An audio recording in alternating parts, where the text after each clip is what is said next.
Salut, ta fidèle. Alors, on est revenu ici sur une guidance sentimentale et générale, hein, je vous le rappelle. Alors, le ton est donné. Alors, j'ai tiré 9 cartes, mais dans ma configuration de caméra actuelle, puisque j'ai pas le bon matériel, je vous mettrai les trois. Voilà, je vous ai mis les 6 premières cartes et les 3, je les rajouterai tout à l'heure par-dessus pour que vous les voyez. Donc en 9 cartes avec ce jeu, c'est une guidance complète. Alors je commence par un message de l'archange Samuel qui vous dit: écoute ton cœur, voilà la tendance. Écoute ton cœur et répands des pensées aimantes de joie, d'amour et de gratitude pour tout ce que la vie t'apporte. Sache pardonner tes erreurs et celles des autres afin de voir le divin qui se trouve en elles. Voilà. Je vous laisse lire.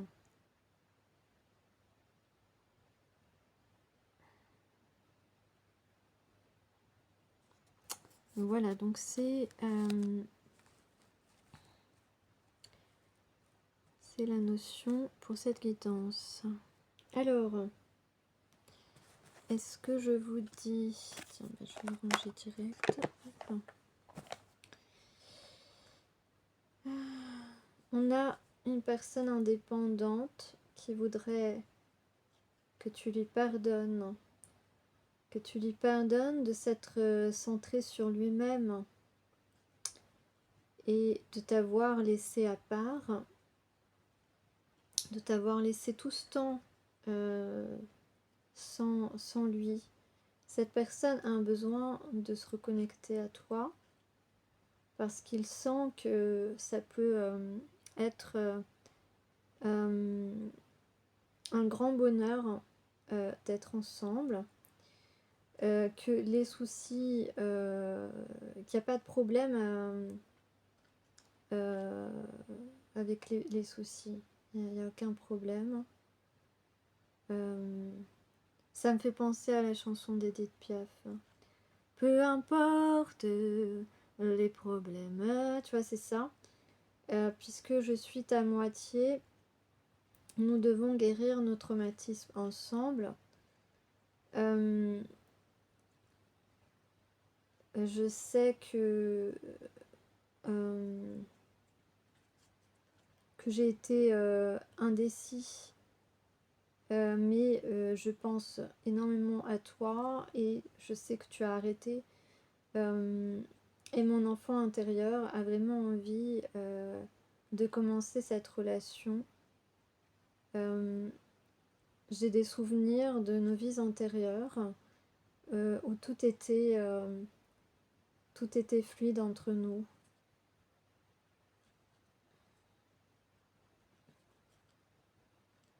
Ouais, ça c'est un petit message de l'âme de votre moitié. Moi je dirais moitié parce que voilà. Alors, donc en 9 cartes ici, l'énergie de la personne de ton cœur ici. Cette personne a l'impression, ressent une certaine distance émotionnelle actuellement. Comme un délaissement. Ou bien c'est toi, hein, les énergies sont permutantes. Mais ça peut être cette personne. Moi je dirais que c'est cette personne qui ressent comme un délaissement. Peut-être toi aussi, hein, voilà. Mais voilà. Et que ça le préoccupe en fait. Ça préoccupe cette personne. Parce que avant, cette personne vous sentait un peu plus proche de lui ou d'elle, tu vois.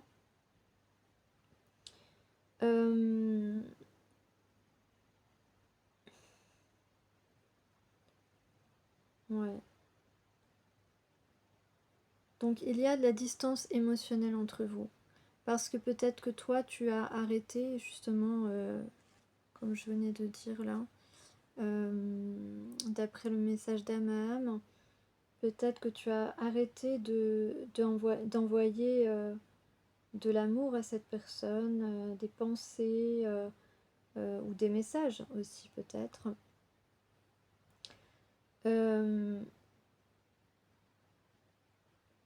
Ouais.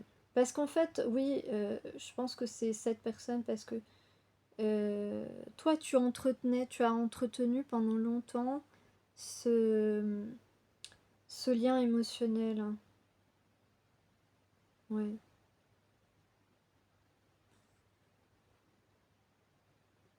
Donc en réalité, finalement, euh, ton attention, tes communications, tes pensées que cette personne pouvait ressentir ou recevoir, et bien finalement ça manque à cette personne. Donc en fait ça l'inquiète cette personne. Ça l'inquiète que que tu n'aies pas continué, que tu ne continues pas à entretenir le lien visiblement. Et avec le libre arbitre, eh bien, ce sont, je dirais, peut-être que cette personne... Alors, dans le cas où toi aussi tu te sens délaissé, hein, ce qui est possible, eh bien, ici, on peut dire que c'est la personne de ton cœur a pu être dissuadée par des personnes d'aller vers toi, en fait. Où cette personne n'a pas fait de toi sa priorité, aussi parce qu'il était influencé par d'autres personnes. Tu comprends? Donc là, on dit que c'est quelqu'un qui possiblement... on ne prend pas forcément en compte son avis. Et puis peut-être que c'est une personne aussi qui a du mal à exprimer ce qu'il ressent. Mais en tout cas, on peut dire que c'est quelqu'un qui a un entourage qui prend trop part à sa place de ses décisions, qui le dirige mal en fait, qui le dirige pour qu'il ne se rapproche pas de la personne qu'il désire réellement, tu vois.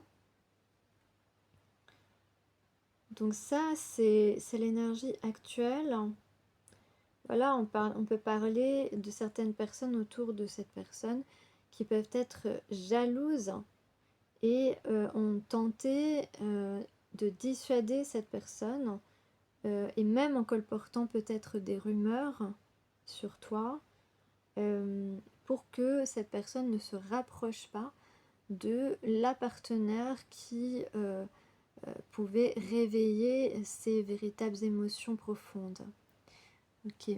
Alors ensuite, les blocages. Les blocages, vous voyez, on a la famille. On a la famille comme blocage. Donc,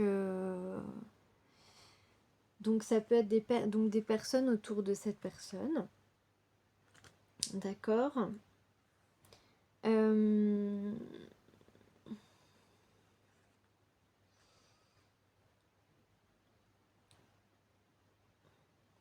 Peut-être aussi qu'il y a eu un échec par rapport au fondement d'une famille et que cette personne a des craintes par rapport à cela.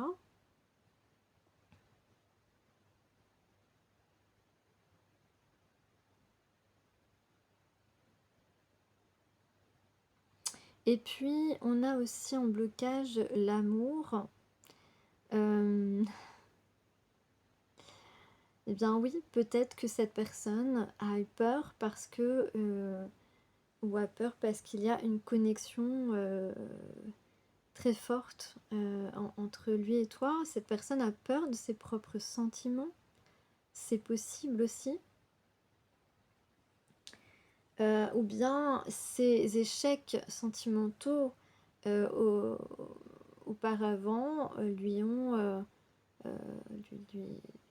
lui donnent un sentiment de réticence. Voilà. Ensuite, dans la situation karmique, ben, j'ai les deux mêmes. L'autre jour, j'avais déjà ces deux cartes qui ne se quittent pas, visiblement, dans la même position, dans la position de, du contrat karmique, du karma. Donc, déjà, donc, le drapeau blanc et l'âme sœur qui ici sont tombés ensemble. Ça tombe bien. Donc en fait, le drapeau blanc, ça veut dire ici que ben, tout est tranquille, il n'y a pas de crainte à avoir en fait. Donc cette personne en réalité qui a des objections, des peurs, des, comment, des appréhensions, eh bien ne devrait pas en avoir. Parce que ici, cette carte, elle veut dire que on n'a rien à craindre, qu'on est ici face à un partenaire tout à fait sincère. Donc cette personne doit apprendre à faire confiance à son partenaire, à sa partenaire, même si il a déjà été trahi par le passé. Donc c'est ce qu'on lui dit. On lui dit qu'aujourd'hui, cette relation bientôt naissante est saine et viable. Voilà. Donc c'est ce que veut dire le drapeau blanc. Et puis évidemment, bon, la carte de l'âme sœur, je crois que j'ai pas besoin vraiment de la traduire. Hein. On est en présence de sa moitié.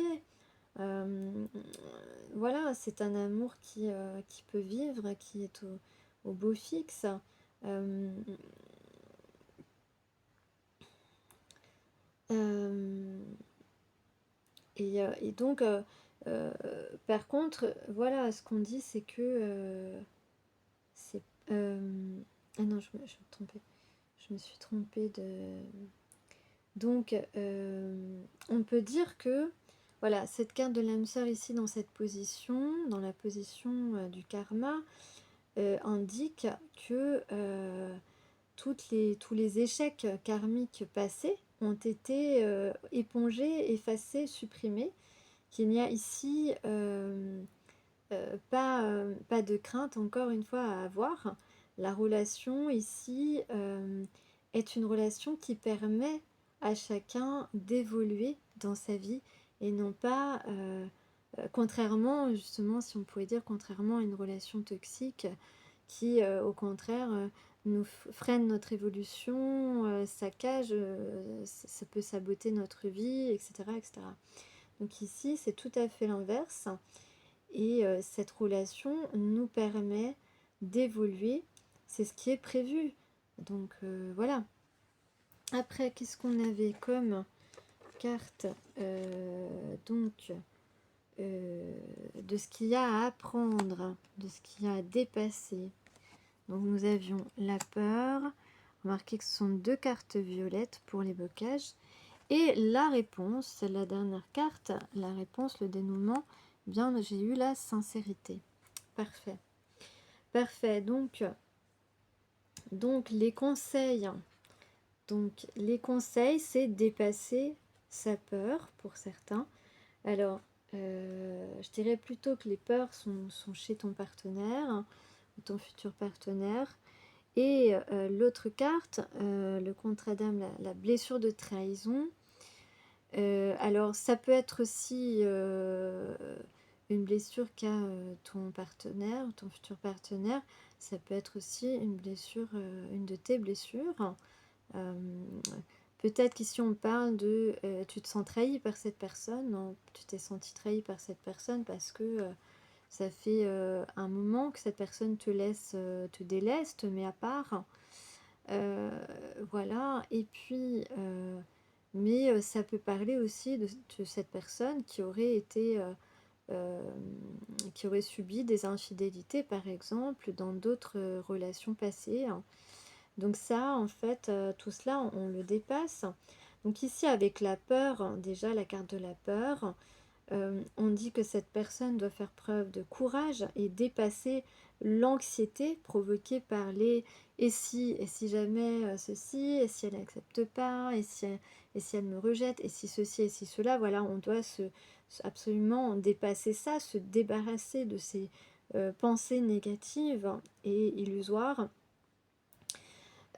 Ici, cette personne se trouve, donc ton partenaire se trouve à un carrefour crucial où il doit prendre position, pardon, et ne plus se laisser guider ni par l'ego ni par la peur.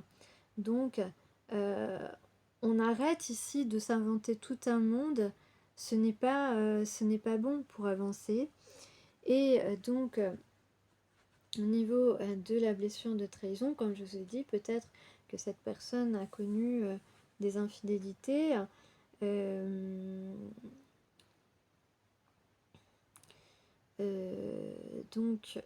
En fait, ce qu'il faudrait, c'est que cette personne fasse confiance à, à ce qu'il ressent, déjà, à ce qu'il ressent et qui est réciproque. Hein. Fasse confiance à ses propres ressentis, mais aussi aux propres ressentis de la partenaire potentielle et idéale. Lorsqu'il y a des forts contrats d'âme comme ça qui ont été scellés dans d'autres existences, la douleur n'a pas été transcendée. Donc c'est ce qu'il faut faire, il faut transcender cette douleur, il faut apprendre à faire confiance à l'autre et à ne pas voir des signes de trahison partout, comme l'infidélité ou d'autres choses, des gestes ou des comportements qui sont simplement dans des gestes plutôt, ne pas interpréter, pardon. Donc ne pas interpréter comme des trahisons ou des infidélités, des gestes ou des comportements du partenaire qui sont simplement des étapes nécessaires sur le chemin de vie et pour que la relation, elle prenne forme et qu'elle s'approfondisse.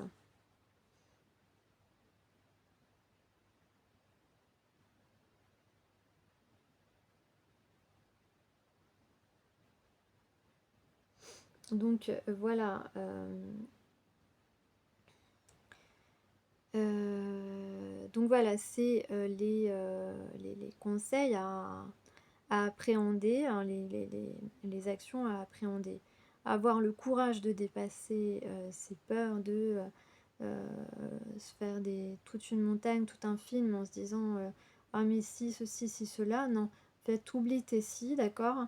Et puis, ne pas avoir peur d'être trahi parce que potentiellement ici, il y a de la fidélité. Puisque la réponse, c'est la sincérité. On a ici affaire à deux personnes absolument loyales l'une envers elle, l'une envers l'autre, pardon. Donc, des fois, je parle un petit peu, je me déconcentre. Donc voilà, la relation repose sur des bases totalement sincères. Vous pouvez faire confiance, vous pouvez vous faire confiance mutuellement.